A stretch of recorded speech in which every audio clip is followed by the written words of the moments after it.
Fredro, welcome to Croatia. How you doing? Do you hear me? I hear you loud and clear. What's up, Croatia? Onyx in the building. Yo, make some noise, everybody. It's popping, man.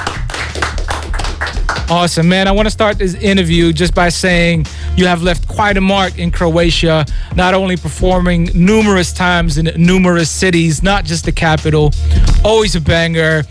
You also have a huge song with our legendary MCs Nered and Stoka. Yeah. And you also have a family here in Croatia. No doubt, no doubt. I got 3 boys. My wife is from Croatia, Karina Longin, you know what I'm saying? 3 boys. You know, so you got the Croatians in the family, you know what I'm saying? That's what's up. Make some noise for Fredro. And they love soccer. They love soccer. You know what I mean? It's crazy because I'm in, you know, they live in Los Angeles with me. Right, but cool. they have that Croatian roots. Like they like the yogurt. They like like it's like European, you know what I'm saying? In my household. So it's cool, man. Dope. They wearing the jerseys? All that. Yeah. Plus when they was remember when you guys went to the World Cup. It was crazy in my house. Yeah, we got jerseys made for them. I think I posted on Instagram. It was a big thing, you know what I'm saying? So yeah, they love soccer and all of that. That's really cool. Do any of them train soccer or? Yeah. Brighton, he's like a soccer star. He likes to, but they all got their own little things, you know what I'm saying? Awesome. But he loves soccer. Brighton loves soccer. And does any one of them also want to rap, or is that just the dad's thing? Well, Princeton, he likes music. He's always humming like songs. Like he be hearing things in songs. Like I was playing Public Enemy the other day, and he was just doing it. Woo. I'm like, yo, how you? He knows all the instruments. Like, so I'm like, what instrument is that? He'll tell me. And then River. That's the young one. I don't know yet. He's 4. He's just going through what he's going through. But yeah, right. they love hip hop. That's dope. That's dope. Let's talk about Onyx a little bit. Hopefully Sticky will join us any second now. Yeah. They 4 minutes away. 4 minutes, man. All right, cool. Shout out if they're listening on the radio. I told him to put the radio on. 102.5. Yeah. And I was reading up on your work today, obviously preparing. And what struck me about Back the Fuck Up, which is your first album, your debut platinum album, it's also produced and executive produced by the legendary Run DMC DJ Jam Master Jay. Quite incredible to get such a big hip hop figure on your debut album. How did that connection happen, and how did it feel to be recognized by such an important person? Well, we all know Run DMC. If you don't know Run DMC, they were the biggest. I mean, these guys were astronomical if you're talking about hip-hop in the 80s, you know what I'm saying? Doing songs with Aerosmith and Def Jam and the whole thing. So Jam Master Jay was the DJ. I met this guy. We met Jam Master Jay just in a traffic jam. It had nothing to do with hip-hop. Like spontaneous. Spontaneous, yeah. So we met him, and then once we met him, he just liked us, you know what I mean? He was from Hollis, we was from Southside. He took a liking to us, and we told him that we rapped. 2 years later, he was like, yo, I got a record label with Def Jam called JMJ Records. I'm looking for some artists, put some demos together. And that's when Sticky Fingers came into the picture. And then he heard the record, and then we just made the album Back the Fuck Up. We sold like 6 million records worldwide. I'm sure Croatia has something to do with that, you know what I'm saying? No doubt. So it was crazy. So Nice. Rest in peace to Jam Master Jay, man. Rest in peace, Jam Master Jay. And Back the Fuck Up was such a success. Also a statement in this real golden era of hip hop.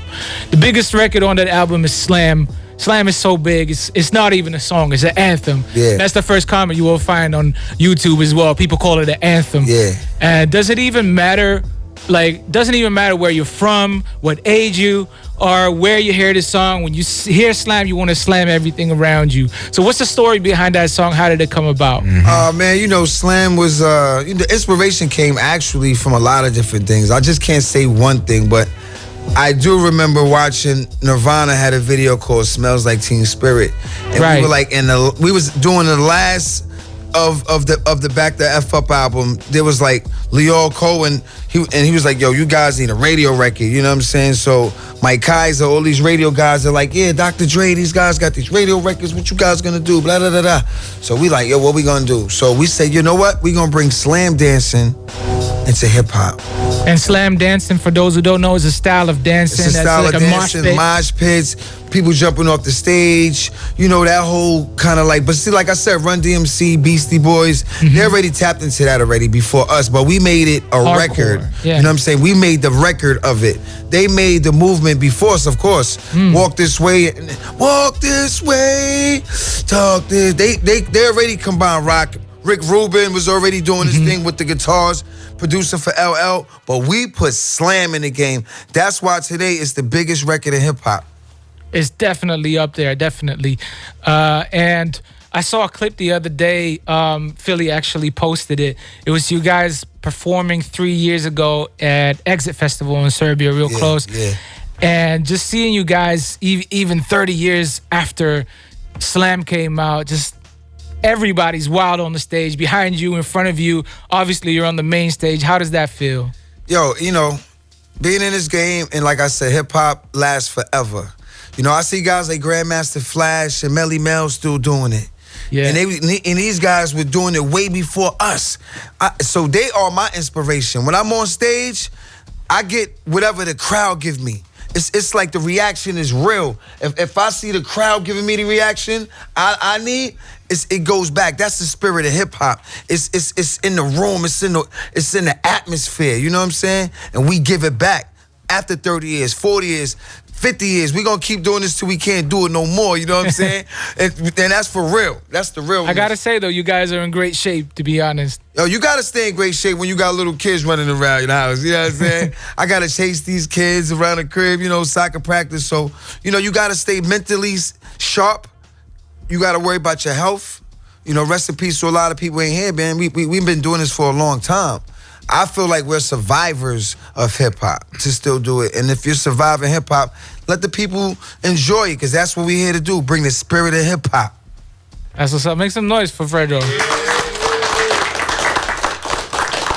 And this is just a small side question, to be honest. I always wondered the image that you guys have is this super recognizable logo. You got it on your beanie right now. Yeah.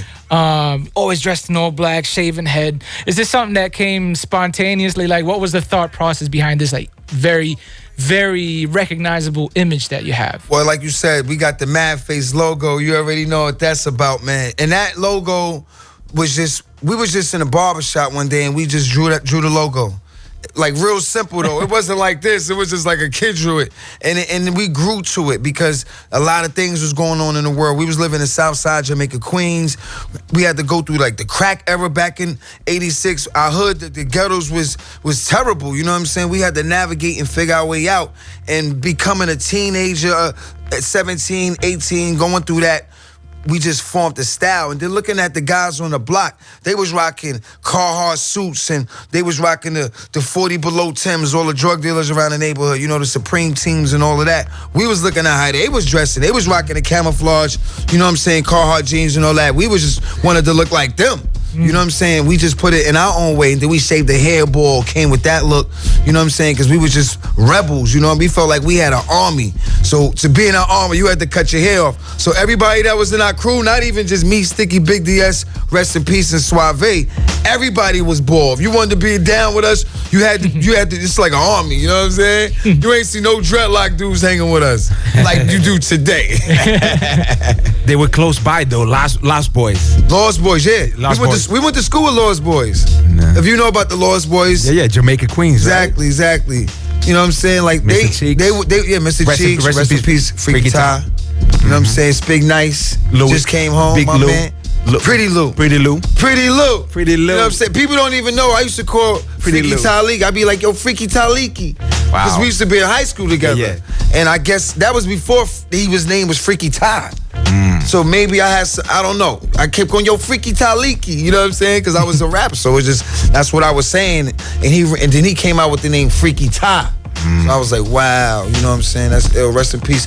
But yeah, man, Queens was a place you had to find yourself, and hip-hop was all around Queens. Like I said, Tribe Called Quest from Queens, Cool G Rap was from Queens, LL, you know what I'm saying? Run DMC. So these are the guys we was looking at, like, yo. Mobb Deep. come on, son. Come on, man. Stop playing. Craig G around the corner. Craig G, the whole Juice Crew, Salt Pepper, Kid that played Must I Go On? Marley Marl. Oh, come on. Queens is the place to be, man. No doubt. And we was from that, so we was the first from South Jamaica Queens, though.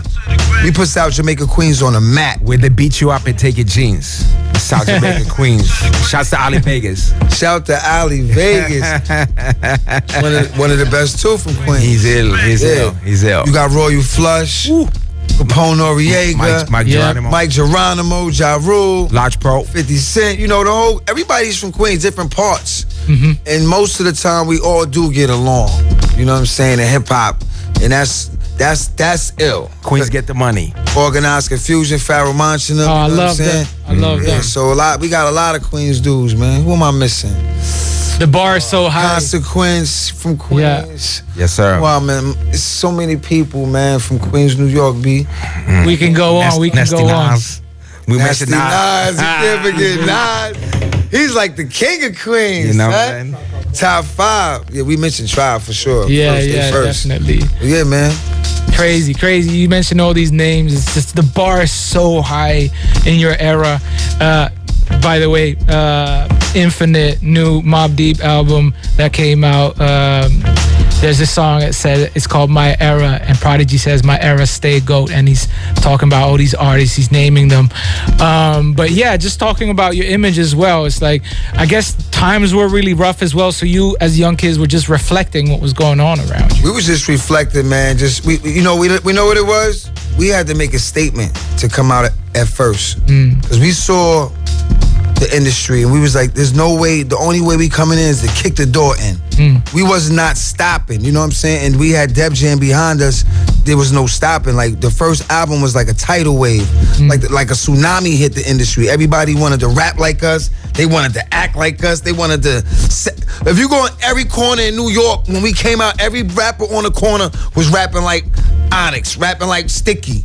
Everybody, you know what I'm saying? Even LL, 14 shots to the dome, he's screaming. MC Light came out with Gotta Get a Roughneck. We changed the whole temperature of hip-hop for everybody. Run DMC cut all their hair bald. They did. You know what I'm saying? Came out. We're down with the king and all that. Like, we changed. What you gonna do? Exactly. You know what I'm saying? What you going? We wrote that joint too. Yeah. But you know, like, we changed the whole temperature. Shaquille O'Neal coming out, you know what I'm saying? Shot Skills producing, who produced Slam, he called Shot Skills to produce beats for him.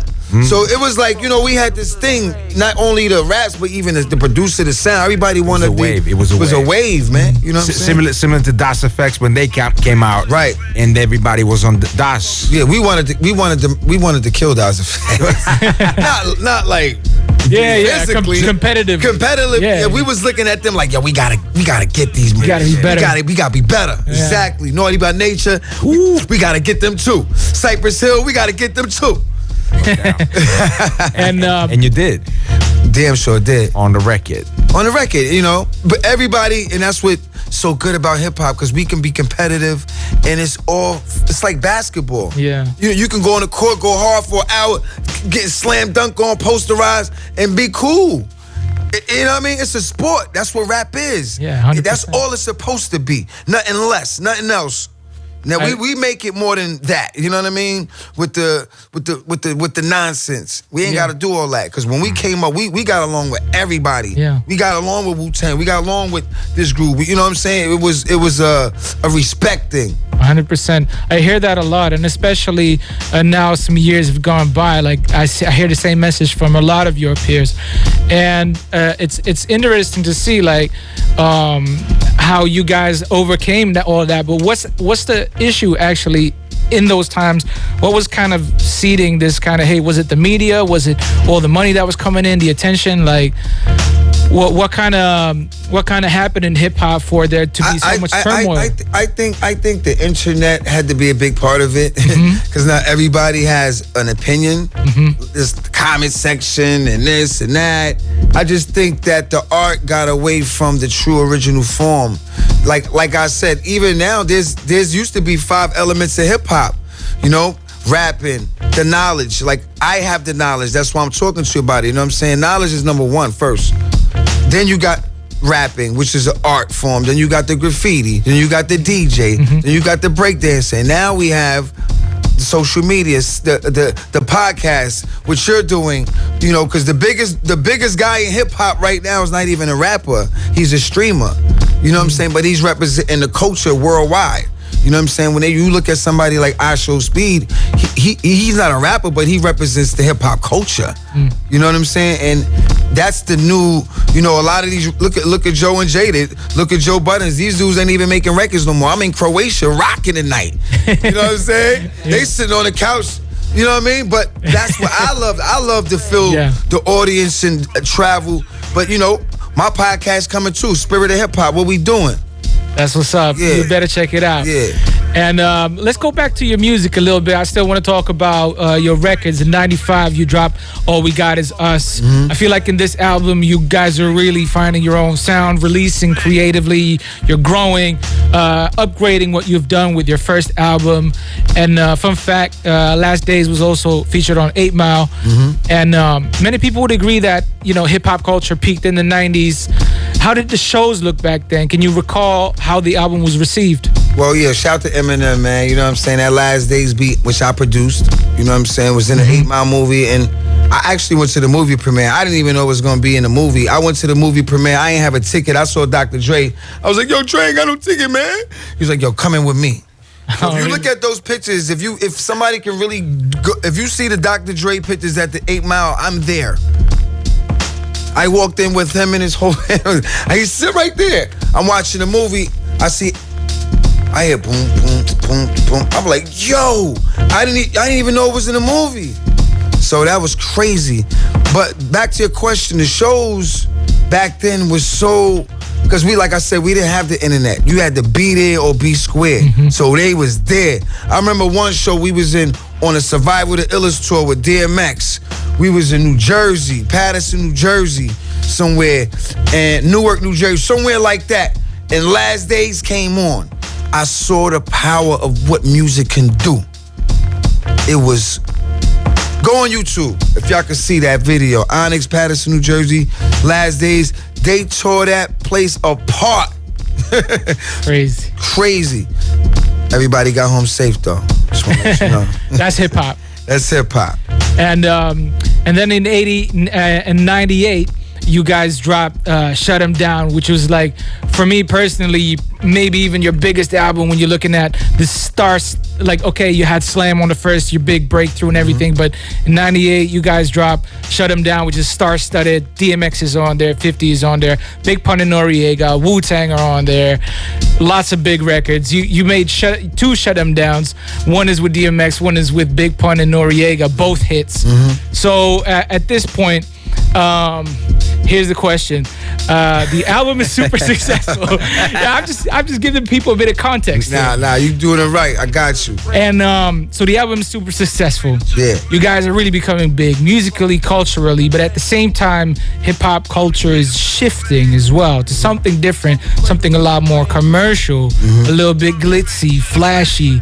May I say Diddy-ish? Yeah. The hardcore sound, is going back to the underground. Yeah. How did this? I mean, obviously you're still successful 30 years on, but how did this shift impact you? Well, this is before the trap era. Luckily, you know what I'm saying? Because when the trap era came, like after I would say 2000, that's when it really shifted. So at this point, 98, we just trying to survive in hip hop, trying to find our way. Like you said, DMX came out, and Biggie came out. He took it to the clubs with the shiny suits and all of that, with Puff and all that. So hip hop was just going into different places from where we started. Wu-Tang came after us, and then it just was a different things going on.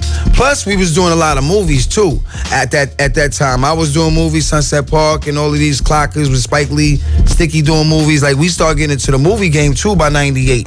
You know what I'm saying? So actually, we was doing a movie called Ride in 98 while we were producing the Shut 'Em Down album. And that's when we did the song with Wu-Tang called The Worst. Around that certain time, we hooked up with Wu, did The Worst. But at that time, we was just surviving in hip hop. You know what I'm saying? We wasn't hot, but we wasn't cold either, because now we was movie stars. Yeah. You know what I'm saying? We was movie stars and rappers, and nobody was in movies at that time but us. Maybe us, Tupac, Ice-T, you know, not too many people, you know, Ice Cube, Will Smith. There was not a lot in the movie game before us. We kind of like was part of that, setting it off. How did this link happen? Forrest Whitaker.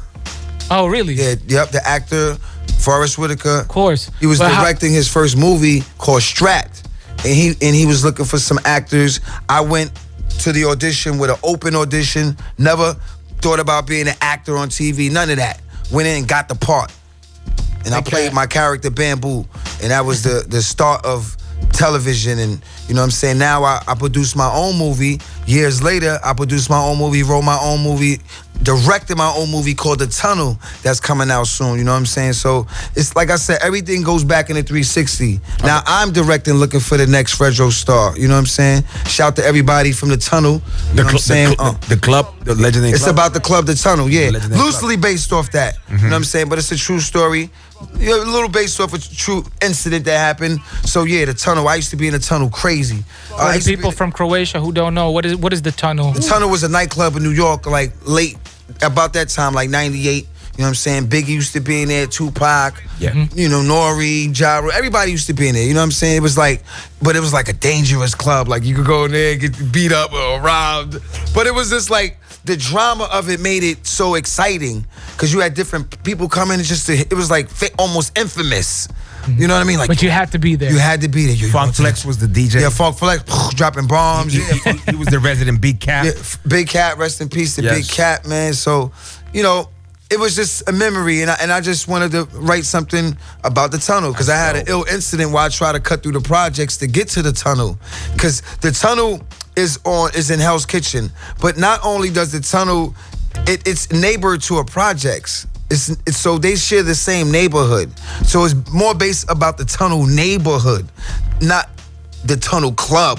They're trying to get to the tunnel. So they're getting chased through the projects. It reminds me of The Warriors, which is one of my favorite movies, man. Oh, from New York that City. is a classic. Yeah, so it's kind of like The Warriors mixed in with some teenage drama comedy. It's dope, man. Shout to Gorilla Nems. He's starring in it. Shout to Will Mills. He's a new comedian coming up, Paul himself, and Sticky Fingers is in it. Deshaun Tucker, the whole cast, man. My man Big Gal, we doing our thing, man. Tunnel, man, check it out. Respect. Everybody better check that out. Word up. And we're running out of time, so I'm just gonna ask a few more questions. You know, I feel like what you guys is doing is something that's missing from hip hop today and in these generations. Like, you can rock the crowds with your songs in the club, on stage, at a party, it's live, but it's still hardcore. Yeah. And nowadays, you know, kids turn up to whatever, lyrics don't matter. And as an opposition to that, there's a lot of lyrical hip hop, but it's very down tempo. So what do you think about, you know, current hip hop culture? Is it in a good place? Do you maybe see someone, you know, trailblazing right now? Yo, hip hop is back. I mean, if you look at social media now, you know what I'm saying? Like, if you looked at social media 1 year from now, let's say 2 years from now, the content that's on social media right now, if you show down, is not the same. That mumble rap shit is over. All right? We survived the trap era. It's going, the tight jeans era is over, thank God. Because dudes is wearing jeans tighter than girls. I was like, this ain't it. So now we back to the baggy clothes. We back to the guys really rapping about something. There's a lot of things going on in the world we can rap about. Let's paint the pictures of what the forefathers gave us. The Rakims, the Big Daddy Kanes, the Slick Ricks and the Bismarcks. Let's get back to that art form. Those are the forefathers that I looked up to. You know what I'm saying? Right. And we're gonna go back to that. It's going back to that anyway. You see, if you see the young talent that's out there right now, you're like, wow, hip hop is back. Boom bap is back. Definitely. That boom boom bap. That boom boom bap. That boom boom bap. I saw like a recent On the Radar freestyle with 11 new MCs, and they all just killed it over super jazzy beat. But you know what? You gotta check out the infamous. I think it's what's called Battle. The infamous Amadeus. He got the ill rappers freestyling on his joints, you know what I'm saying? The radio show. Yeah, the radio show on Shade 45, the infamous On My Day. Shout to, come on, man, rest in peace to the guard, man. Lord Sid, rest in peace to Power, man. Rest in peace to the guards. Crazy. The spirit of hip-hop, we never lose these guys. They just going in the physical, but we always have something to remember. That's what it's about, man. Definitely. Words to live by. And I just want to take this opportunity, Fredro, to thank you for coming to our radio. We celebrated here with you. We're clapping for you. We're going to see you tonight in Vintage. Yeah. 9:45. The energy is always high. Your shows are so much fun. How do you still do it 30 plus years after your debut album? Like I said, man, I see the crowd and I give them, it's a respect thing, man. The energy is big in the world. Once you receive it, you can give it back. That's right. And let's leave it at that. Thank you, Fat Phillie, for joining us. Man. Always. Fredro. We was just here last week, right? Yeah, we were. With Rock Ivory Science and DJ Babu. From Dilate. Oh my God. They were just here last week. Legends. And last year we had Slum Village, Slum Village, legends. Everybody legends. came by. Yeah. I want to give a shout out to my boy Perry Papadakos in the place to be. He just flew in for this show, particularly for Montreal, Canada. He's managing. He's managing Onyx, and we've been friends forever. He's bearing gifts live from St. Petersburg. Who has a fucking live record from Russia? Onyx. You gotta respect that, man. You know what I'm saying? Perry's in the place to be. So, 8 sati vrata, ja ću početi svirat, lagano zagrijavat, and then you have somebody performing right before, right? Perry, who's introduce your guy? Oh, Ben Shaw's in the building. Okay. Ben Shaw. Yeah, he's gonna Big be. BS, I put a hole in your chest. And then we got Onyx 9:45. I'm gonna be holding down the ones and twos because whenever they come to Croatia or the Balkans, we do it up. We did Exit. We did the Club Aquarius together. We did Sea Star Festival. This ain't nothing new, son. You the OG. You the legend, man. We know about you all the way in America. You a legend in America, man. You don't even know who you know that, man. Come on, that's Fat Phillie, son. My brother. Legend, man. Scar, brother. I just got to tell you one thing before we go. One of my first concerts ever was an Onyx concert, and it was in Judo 2. Wow. It was a super tiny club. I remember that club. A lot of basketball players was in it. Yeah, it was like maybe 150 people fit, but there was like 300 of us. I remember that spot. Yeah, I remember that. It was like I was sitting with the basketball players in there. Yeah. The walls were sweating. That's how hot it was. Crazy. I remember that spot, man. We always had good times in Croatia, man. Croatia, thank you, man. We out. We gonna be here. Make sure you tap in. OnyxHQ.com. That's the website. Get all the tour dates, merch, everything. Holla. Peace. Evo, dragi slušatelji, bio ovo Fredro Starr iz Onyxa. Stiki nam se nije stigao pridružiti, ali nema veze, vidjet ćete ga večeras u Vintage Industrial Baru. Hvala i našem Ješu koji nam je dozvolio da malo duže idemo u njegov termin. Slijedi mali reklamni blok i onda Contrast Radio. Hvala vam, dragi slušatelji, ostanite uz 102,5 FM. Vidimo se u Vintage-u.